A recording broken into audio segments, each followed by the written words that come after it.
ये सबसे पहले हम इस डायग्राम को बनाएंगे, ठीक है। मैं इसको और क्लीन वाले को भेज दूंगा। ये हमारी डिस्चार्ज ट्यूब है 50 centimetre long, 1 centimetre in diameter. ये हम 2 मिरर्स दिखाएंगे, ये कंप्लीटली रिफ्लेक्टिंग मिरर, ये partially transparent mirror, mixture of helium neon gas in the ratio 10:1 और 7:1 at low pressure of 1 millimetre of mercury. High tension battery दिखा दीजिए, यहाँ कंटिन्यूअस लेजर बीम दिखा दीजिए 6320 एंगस्ट्रॉम की।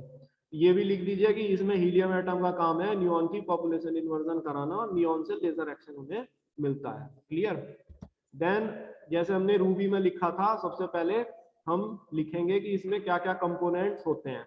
तो सबसे पहला पॉइंट है, इसमें एक लॉन्ग डिस्चार्ज ट्यूब होती है जिसकी लेंथ 50 सेंटीमीटर और डायमीटर 1 सेंटीमीटर होता है।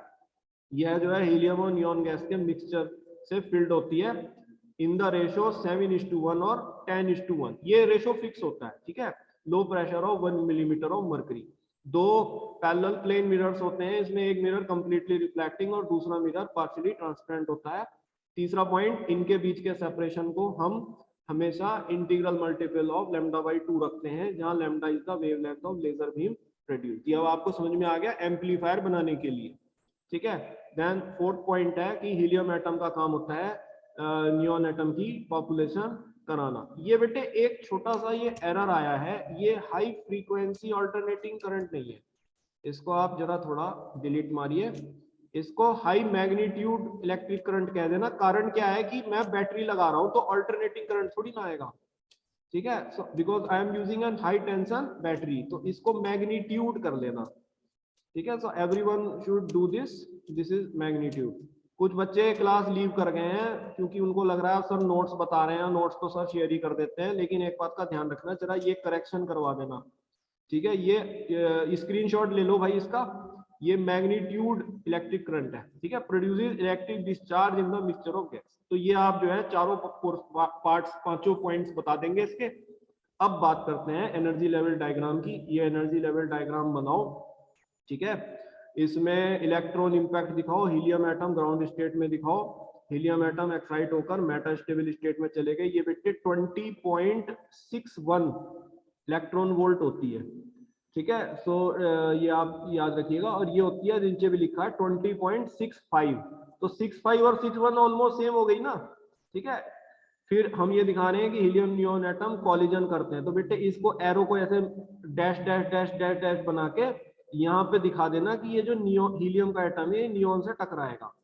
ये नियॉन एटम ग्राउंड स्टेट में दिखाओ, इनको एक्साइट करके मेटा में भेज दो, मेटा में ज्यादा एटम दिखाओ, ठीक है। फिर ये नीचे आएगा, यहाँ पर एटम सबसे ज्यादा ऊपर दिखाओ, ऊपर बना देना 10 एटम, यहाँ बना देना 5, यहाँ बना देना, कितने बनाओगे 2, यहाँ बना देना 3, ठीक है। इसमें सबसे कम एटम होते हैं, ये जो E2 होता है 4 लेवल लेजर में। क्लियर। तो ये हमारा जो है पहले फोटोन आया, फोटोन की ये पहुंच गया यहाँ पर, स्टिमुलेटिंग फोटोन दिखा देना, ये एब्जॉर्ब करेगा, ये नीचे आएगा। फिर ये 2 फोटोन आ गए, यहाँ लिख देना 6320 एंगस्ट्रॉम का लेजर आ गया, ruby sorry helium neon laser. ये फिर हमारे नियॉन के एटम्स यहाँ पर बैठ जाएंगे लोअर लेजर लेवल पे, ये नीचे आएगा, ये स्पॉन्टेनियस एमिशन से इनकोहेरेंट लाइट एमिट हुई, ये फोटोन जो है वो है जो लेजर में कन्वर्ट नहीं हुआ, ठीक है। देन E2 से E1 आप दिखाएंगे फर्दर डाउन हो रहा है, ये जो है collision with the walls tube.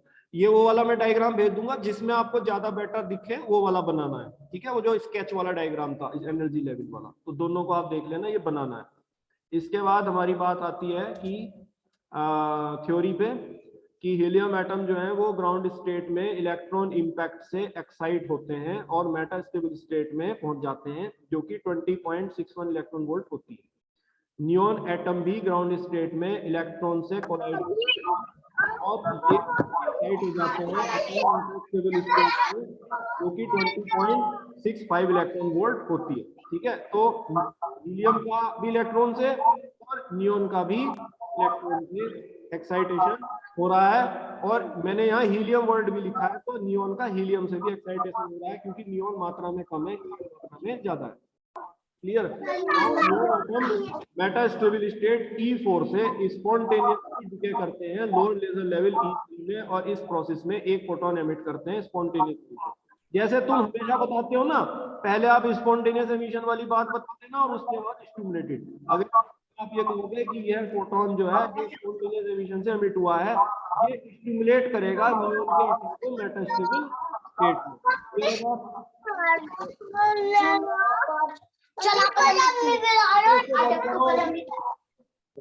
Mute करो।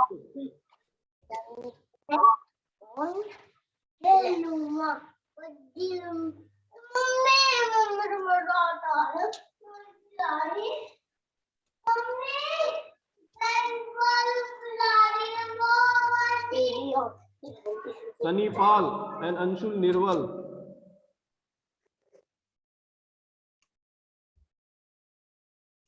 देखिए ये जो है हमारा फिर एटम मेटास्टेबल स्टेट में उसको स्टिमुलेट करेगा, ठीक है, नियॉन के एटम को, और नियॉन एटम मेटास्टेबल स्टेट से लोअर लेजर लेवल E3 में ट्रांजिशन करेंगे bye emitting 2 photons by stimulated emission which is a coherent laser beam of wavelength 6320 angstrom, जिसको हीलियम नियॉन लेजर कहते हैं। Since the energy gap between energy level E3 and energy level E2 is small, hence neon atoms make fast transition from E3 to E2। जैसे मैंने आपको बताया था कि हम E4 से E3 का गैप ज्यादा रखते हैं और E3 से E2 का गैप कम रखते हैं ताकि ज्यादा परसेंटेज आउटपुट का लेजर में कन्वर्ट हो सके। तो ये लाइन ये कह रही है आपसे कि क्योंकि ये गैप कम है तो E3 से E2 वो थोड़ा फास्ट आएगा देन E4 से E3 के तुलना में जब हम बात करते हैं स्पॉन्टेनियस एमिशन की। by emitting incoherent light, इसमें incoherent light emit हो रही है। Neon atom in E2 lose the remaining energy on collision with the walls of the tube and return to ground state E1। ठीक है, तो आपको ये चारों लेवल पर स्टेप बाय स्टेप बताना है, एनर्जी लेवल डायग्राम को समझाना है, और शुरू में इसके क्या कंपोनेंट्स होते हैं ये अभी मत लिखना, इसको मैं फिर बताऊंगा कि इसकी क्या क्या कैरेक्टरिस्टिक्स होती हैं। ठीक है, so I will take one more lecture in the next week on Monday.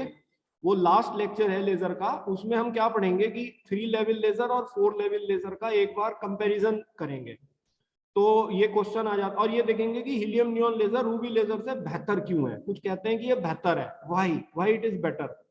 ठीक है, तो वो थोड़ा हम स्टडी करेंगे। फिर 3 लेवल लेजर 4 लेवल लेजर का एक बार थोड़ा सा रिवीजन कर लेंगे। ये तो अब आपको पता ही चल गया कि 4 लेवल लेजर के क्या डिसएडवांटेज हैं, इसके फायदे भी हैं, तो फायदे भी डिस्कस करके मैं ट्यूसडे से ऑप्टिकल फाइबर शुरू करूंगा।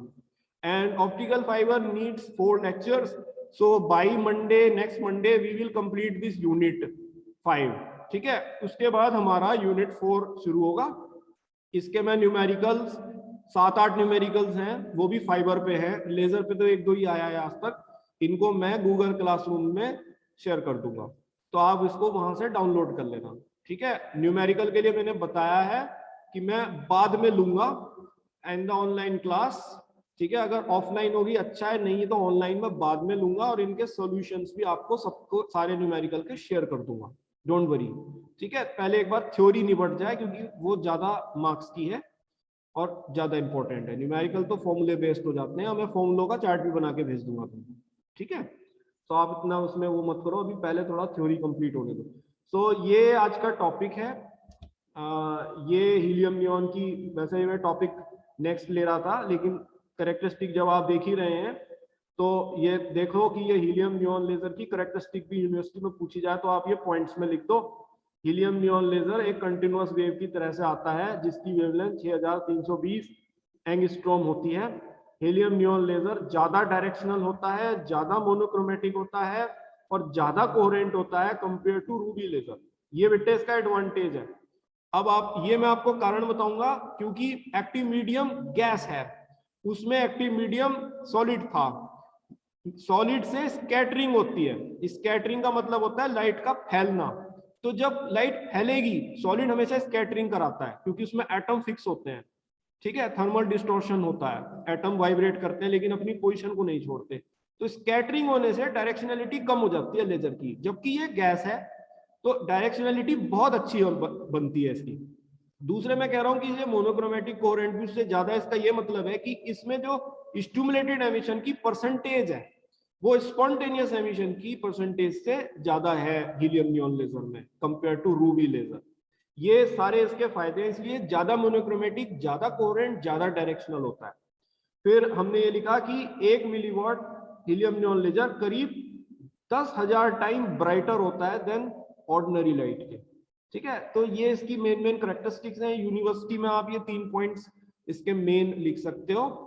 सो मैं थोड़ा सा इसको मंडे को थोड़ा डिस्कस करेंगे, 3 लेवल लेजर और 4 लेवल लेजर। वैसे अब रूबी और हीलियम नियॉन क्लियर हो गया, तो उन दोनों लेजर्स को डिस्कस करके, क्योंकि वो सेपरेट से भी क्वेश्चन आ सकता है, 3 लेवल लेजर बताओ, 4 लेवल लेजर बताओ, इस पे शॉर्ट नोट लिखो, तो वो हम एक बार कर